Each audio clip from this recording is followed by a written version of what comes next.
So for the first from the library, I'm actually going to take a little different approach here. I'm not going to go with a book of literature, but actually a gaming book. It is a very maligned one through the ages.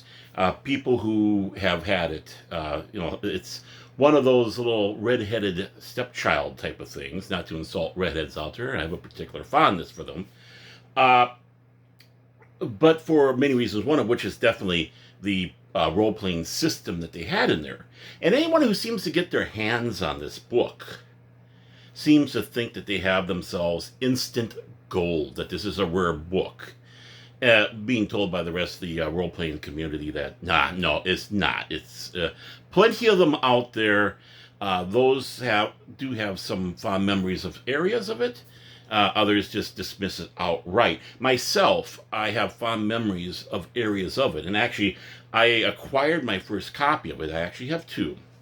From the Science Fiction Book Club. And then I found later on the more standard gaming size version of the book, which I picked up for two reasons. One, these right here, my eyes are going a little bit going, so it's easier to read the print and easier to see the artwork, because one of the things that's great about it is the artwork. And the book I'm talking about is this one right here. It's called Fantasy Wargaming, the highest level of all. Exciting name. And this was the version I got from the Science Fiction Book Club, more the regular book-sized version of it.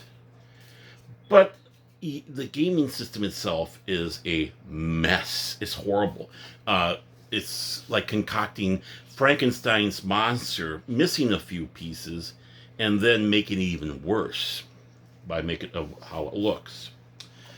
But there are elements in here that have transpired to other gaming systems. The artwork, for its age, its time, is fantastic for gaming artwork. It's just, that's one of the reasons why I like to got this bigger version, is you have that. And look at that cover. I mean, the cover is, when you're going for the rating of a cover of a role-playing game book, in my opinion, this is one of the top 10 of it. It just throws itself out at you in outrageousness, but this is what you expect from role-playing, science fiction role-playing. Now, it's been derided by nattering nabobs of negativity, as I like to say it, because they have something in there called a bogey system. And to explain a little bit more, the people who were behind this were your typical tabletop fantasy, not fantasy, but wargaming, Napoleonic, where the origins of D&D came from.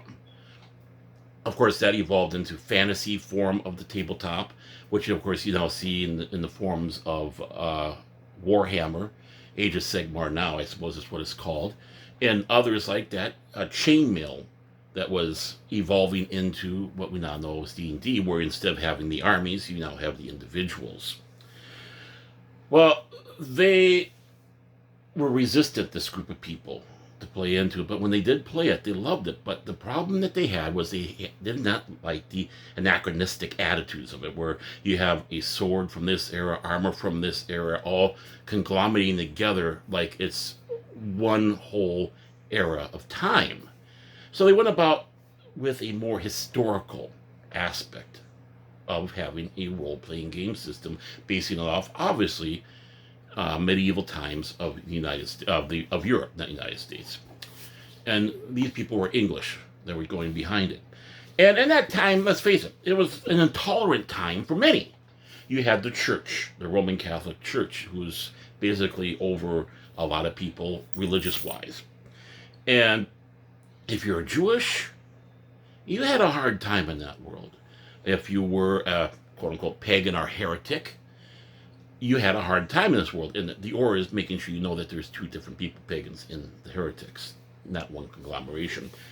If you were homosexual, you had a hard time in that world. You had to hide it.